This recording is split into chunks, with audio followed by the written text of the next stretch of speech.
breaking news over the weekend that really threatened to take over the weekend, and I think it did. Jon Jones announces his retirement at the age of 37, despite what we believe to be record money on the table for a super fight against interim champion Tom Aspinall at heavyweight that is more than 2 years in the making. We link to that also the latest legal trouble. So this is 2 years after Tom Aspinall said on that podcast with Bisping and Anthony Smith that he would retire Jon Jones without even fighting him. That's exactly what happened as Dana White relayed this surprising news at the UFC Baku press conference in Azerbaijan in the middle of the night over there on the European Asian border. Less than 1 hour later, reports surfaced of a criminal summons filed in Albuquerque Metro Court accusing Jon Jones of a misdemeanor charge of fleeing the scene of an accident in February after he allegedly left a half-naked woman high on mushrooms in the passenger seat of his car, leaving the scene of an accident. Her car, I believe, not his. Her car, leaving her not knowing how she got there. And then there's deeper details, including Jones calling her 34 times over, I believe, the next 12 hours. Luke, let's get serious here. What does it say about Jon Jones's true legacy that the end of an unrivaled 17-year pro career would come, let's say it, in the most Jon Jones way possible? What does it say?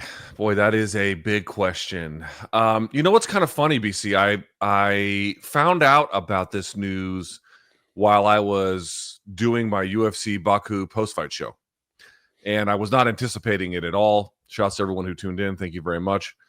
And I had to react live. But I noticed it didn't even occur to me, quite frankly, but I didn't react to, one of the most seminal moments of my career, quite honestly. It's kind of stood the test of time a little bit, is the fact when he dunked on me at I forget what event that was. It was the DC, it was the rematch with DC, I believe. UFC 214. 214, that's it. You're right. I think it was 2017, if memory serves. Because it's funny, because even to this day, people will see me and ask me about it. But if you recall, BC, do you recall what I asked him? Do you recall what I asked him that day? Do you remember? You asked him how he would look back on his 20s, Luke. Yeah. The reason why I asked that question, I wouldn't have asked it today, even if we had a different relationship with Jon. But the reason why I asked it at that time, and I'm getting to answer your question, BC, but the reason why I asked it at that time was because personally, I'd seen it for myself to a degree, and I definitely seen it in some of my friends who had made some bad choices in their 20s. Right around the time they turned 30, 31 or so, they began to really clean up their act, right? These are guys who had DUIs. These are guys who had various run-ins with the law. They ended up kind of figuring it all out, getting it out of their system, and then turning the corner. And I kind of wondered if he was in a similar place at that time. And of course, we now know he was not at that place. But I think what's interesting is here he is at the end of his career, and he's still exactly in the same place he was at the time that I asked that question, banging on 40's door. And there has been no demonstrable improvement to the things he does at all. And in fact, what's kind of interesting about it is you could look the other way, or at least at a bare minimum, there was a more of a duality of a story when he was leaning into how good he was at the time, right? When he was beating up Daniel Cormier, when he was doing incredible things at light heavyweight. But you didn't even get that in this case. You got, I think the way I would look at this situation is, BC, is not only did I finally get an answer to that question, which was there was no ability by him whatsoever to reflect on his behavior and the pain that he causes others and the discomfort that he causes others and the frustration and frankly the rank disappointment that he causes in others. No reflection on that whatsoever. So I'm glad that now, 8 years later, I'm getting an answer to the question in a very full-throated way. But more to the point, this is just, as you indicated, it's just the most Jon Jones thing ever. It's just the most an unceremonious ending. Well, UFC President Dana White is announcing it at a post-fight event where a dictator basically rented the organization. The fan base barely knew how to react to MMA as if they'd never even seen it before, right? And they walked out before those two African-American gentlemen entered the main event. They did. A bunch of them left after Fiziev fought. That's absolutely true. But that happened while I think My big takeaway from this, BC, is I don't speak for the fans. I could never in a million years imagining doing so.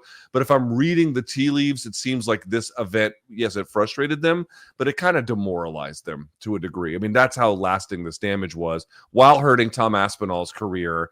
All the while, new criminal charges, which his lawyer denies, and these are just allegations, but they just sound eerily similar to various other things that Jon Jones has done throughout the course of his career. My big takeaway is, BC, I'm transported right back to 2017, asking him this question, finally getting an answer. And the answer is he's walking out of this organization the exact same guy and the exact same person he walked in. Congratulations, everyone. You've just now endured the Jon Jones experience.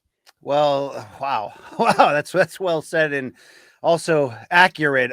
For the record, this is a misdemeanor charge hanging over Jon. If we can show the tweet, Long Island Luke, of Jon's reaction, or the cryptic tweet reacting to the allegations against him, he put out a quote that said, "Keep in mind, even the media can get it wrong sometimes if they don't have all the facts. Don't believe everything you read online." Dana White was interviewed Sunday by Oscar Willis about the allegations and asked if they're related to his retirement. And Dana somewhat aggressively shot that down, said people will probably believe that, but it's not true. And Aaron Bronstetter this morning tweeted out a statement from Jones's attorney, Christopher Dodd, who said, quote, "As Jon's lawyer, I am stunned by the Albuquerque Police Department's decision to charge him in this new case. In the thousands of cases I've handled in my career, I've never seen a case as strange and unwarranted as this one. Jones was not driving that night. He wasn't in the car. It appears that an intoxicated woman used a false allegation against Jon to avoid being arrested for DWI, and the police fell for it." That's a portion of the quote, but it's good to get that out there because, Luke,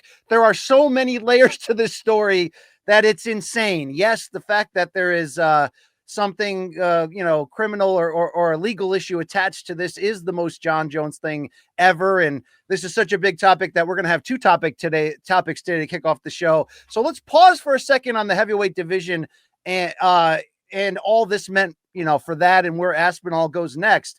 But first and foremost, look, I mean, I wrote a, aggressive column lambasting both Jones and Dana White and UFC and TKO for the way this entire heavyweight reign of enabling has been handled for Jon. And I did get a lot of pushback from, pro UFC and Dana fans. It's like, what's Dana supposed to do? They offered this guy record money. They gave him a chance to think about it and he turned it down. End of story. Let's move on. Only, Luke, obviously it's not that easy because of all the unprecedented levels of enabling that went into this, how this affects every other fighter in the division, including Aspinall and his earning power, how this affects the look of the company in terms of whether they do have their shit together in 2025 or not, or whether they're just set up to be run on autopilot to continue to extract value. So let's show first the split screen of Dana just 6 months ago compared to the Dana that we saw Saturday night announcing this news. Jon Jones behind the scene is not a guy that turns down fights. Would you guarantee 100% we see that fight? Yeah, I'll say 100%. Jon Jones called us last night and retired. Jon Jones is officially retired. Tom Aspinall is the heavyweight champion of the UFC. Luke, I mean, there's no other way to say it.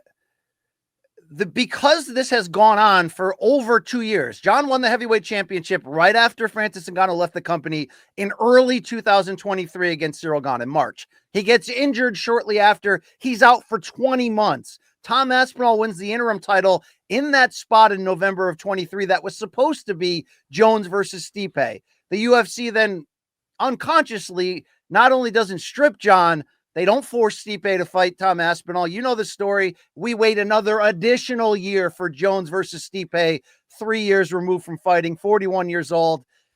And now, it's not like this is December 1st of last year. This is 6 months, 7 months later. Well, do the math. 7 months later after Jon won in NYC at MSG.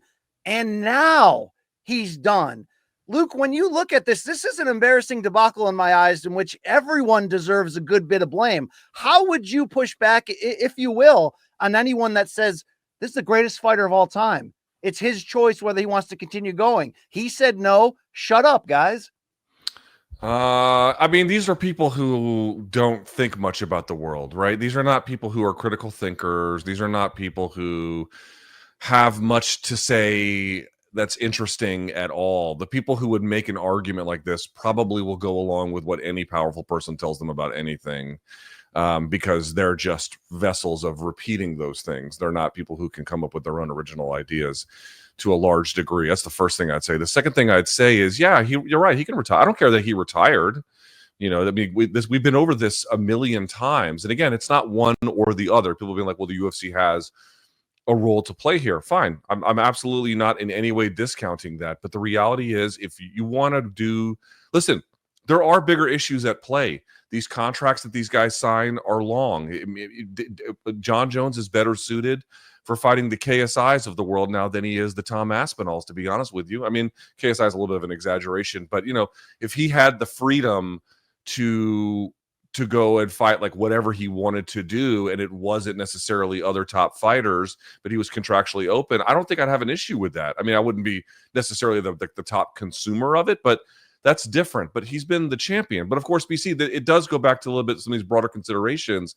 Can you get the same money put on your deal if you don't have the belt, or if the belt is not up for grabs in the UFC? There are some larger contractual issues in the way in which money is earned in this organization that does bear repeating. But at the same time, like, the reality is very simple here. He clearly articulated that he didn't have a desire to fight the best.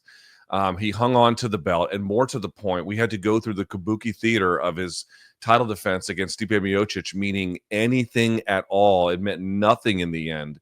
It was just a cash grab. It was just, that was him going to the ATM of the fandom and then pulling cash out. There was nothing given of any kind of substance whatsoever in return.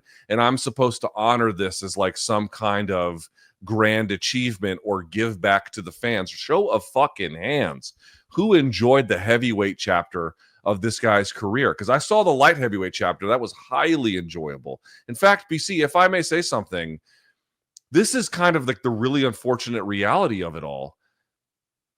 MMA could have used, like for example, I was around for Jon Jones's light heavyweight run. And that was, a moment in time. And also, as you know, BC, to make a big run through a division, you need a big division to run through, right? You need other names that are part of a story that you can set up. And he was just kind of perfectly situated to make that light heavyweight run in the way he did. I saw that, and there were problems with it at that time. Oh my God, there were problems with it at that time. But at the same time, MMA would kind of kill for something like that now.